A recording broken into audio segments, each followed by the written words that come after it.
using this story for a number of years to explain to people monetary solution, the causes of our failure, and their one and one only solution.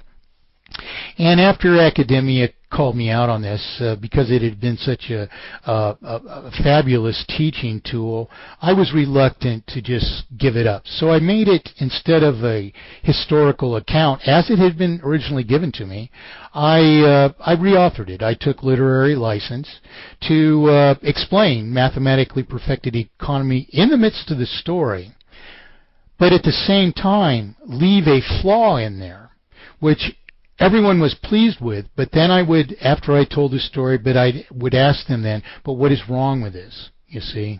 And I left that story online as this parable of perfect economy.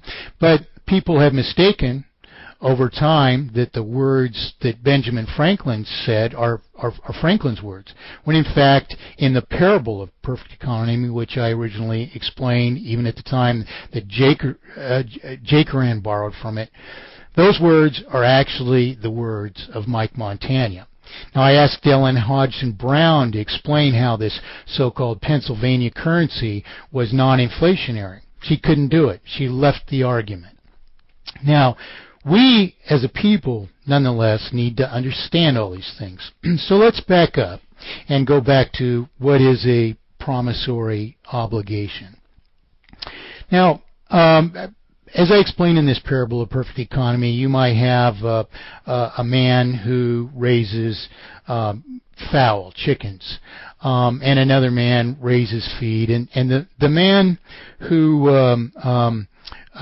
raises feed builds, the infrastructures to double his production next year. But until that time, perhaps he's been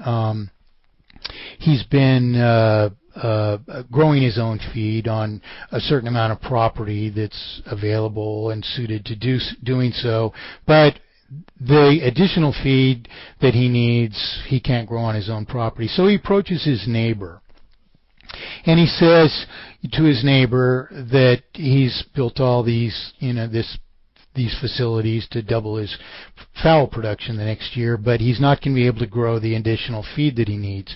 Would you, my neighbor, be willing to produce this additional feed for me for, in return for so much of my additional production?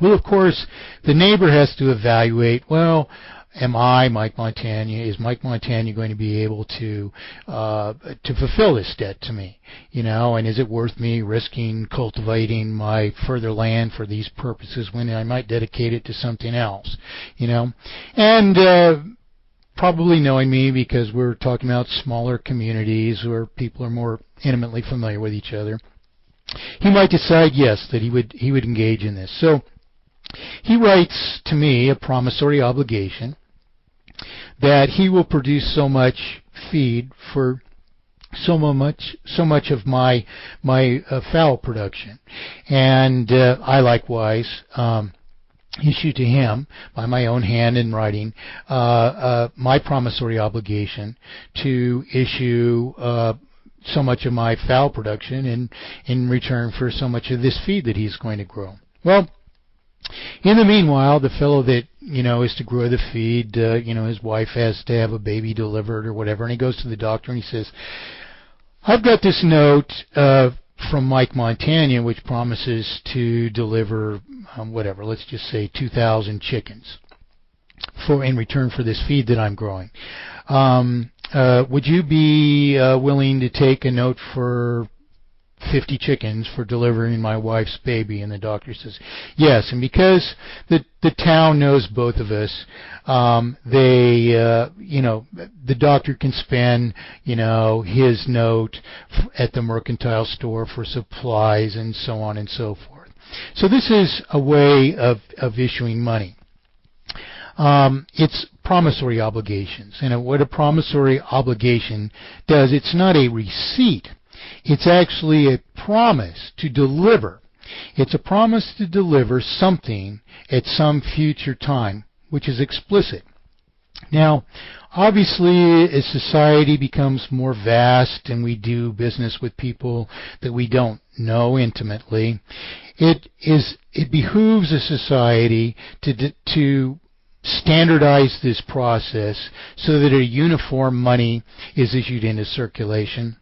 And what would happen then? What would happen is we might have a branch of government which has simple responsibilities. Mike Montagne and his neighbor who grows chicken feed would go to this, branch of government, and they would each pledge before the branch of government that they will deliver this and that to each other, and that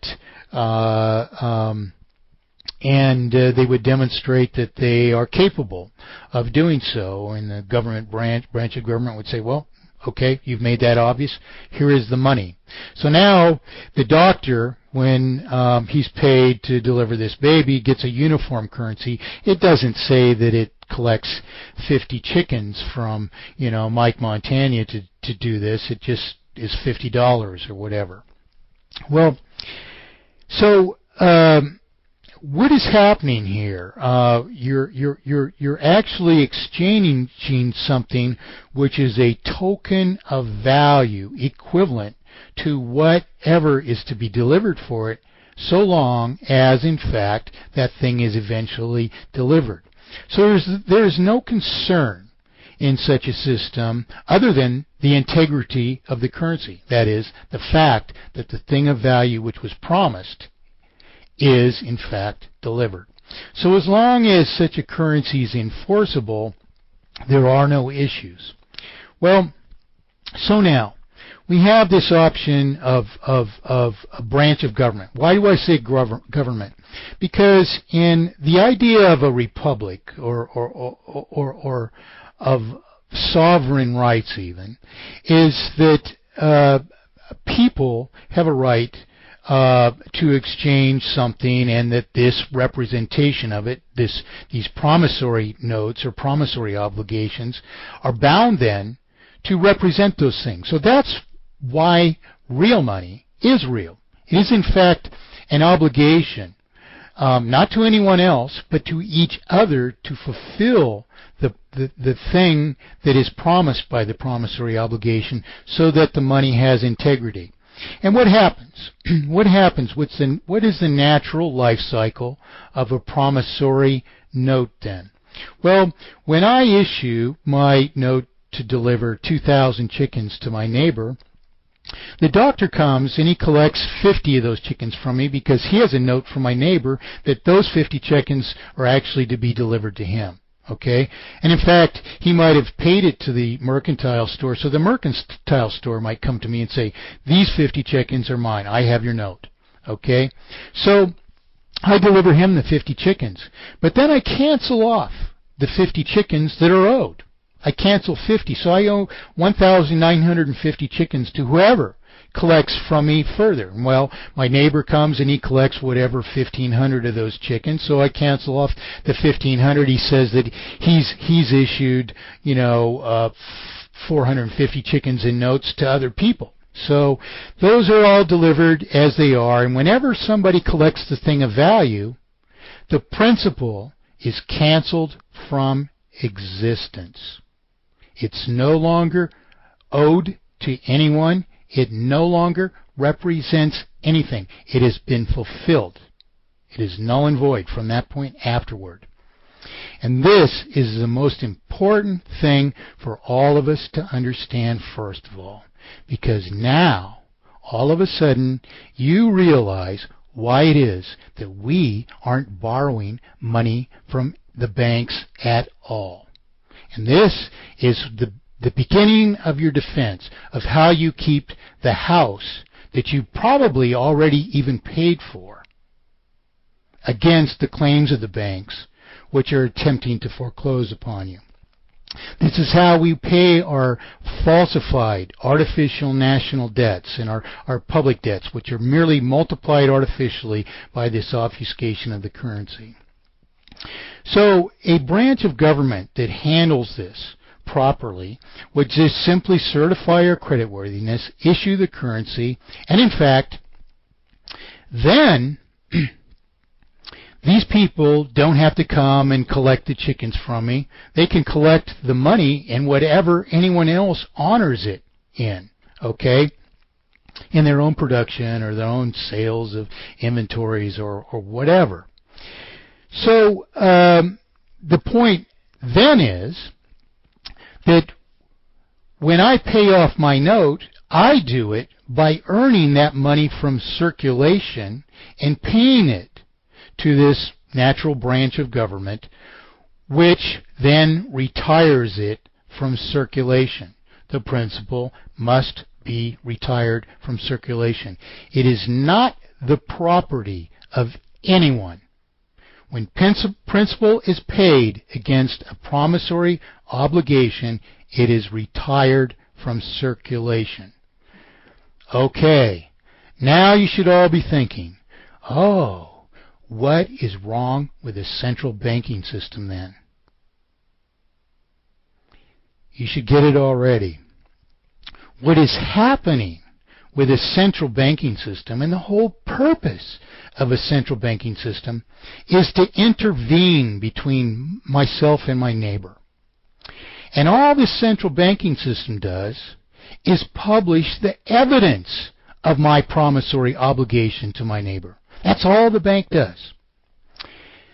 On top of that, they charge interest, and all of us run around as if we can't do anything better than that, thinking wrongly that we have to borrow money from a bank into circulation. The bank doesn't even have it. Can you borrow a wrench your neighbor doesn't have from your neighbor? Absolutely not. But if what we convey our commerce with, that is a currency, can be created at any whim, a bank can create that wrench. But do we actually owe a wrench to the bank? Absolutely not. Absolutely not. And here's why. When the principal is paid off, as I said, it should be retired from circulation. So, for merely assuming the negligible costs of publishing the evidence of our promissory notes to each other, say for instance, it might cost 10 cents to issue $100,000 into circulation on average. That is, creating it in electronic media or actual physical representations of money. 10 cents to issue $100,000 into circulation. The first crime of the central banking system, then, against us is that it launders all of the principal that is ever created into its own possession. Was $100,000 owed to the bank? No. The bank never gave up $100,000. No debt ever existed to the banks. The bank gave up 10 cents for the undue, the unright, the wrong authority to merely publish our promissory obligations into existence as if they were debts to the bank. But they aren't debts to the bank at all. So, on top of that, they charge us interest as if, because it's part of the facade, it gives the impression to you, the unwitting public, that actually something of value was giving up. So, because there's a risk there, they have to charge us interest too. And then it's this interest then which inherently and irreversibly multiplies artificial indebtedness. And artificial indebtedness, why am I using that term? Artificial indebtedness. I've been saying this for 40 years. Artificial indebtedness. What is the artificial indebtedness? It's an artificial indebtedness because there is no debt to the bank at all. The bank gave up 10 cents to issue $100,000 into circulation for you to buy a $100,000 home, requiring you to pay another $300,000 or $400,000 in interest on a long-term debt, thus requiring you altogether to pay $300,000, $400,000, $500,000, let's just say it's $4,000 in interest, just for a round number. And we're paying the principal $100,000 and $400,000 of interest out of a circulation, $500,000 out of a circulation comprised at most of $100,000. All on a cost to the banking system of only 10 cents. And all the while that we continue to service that debt,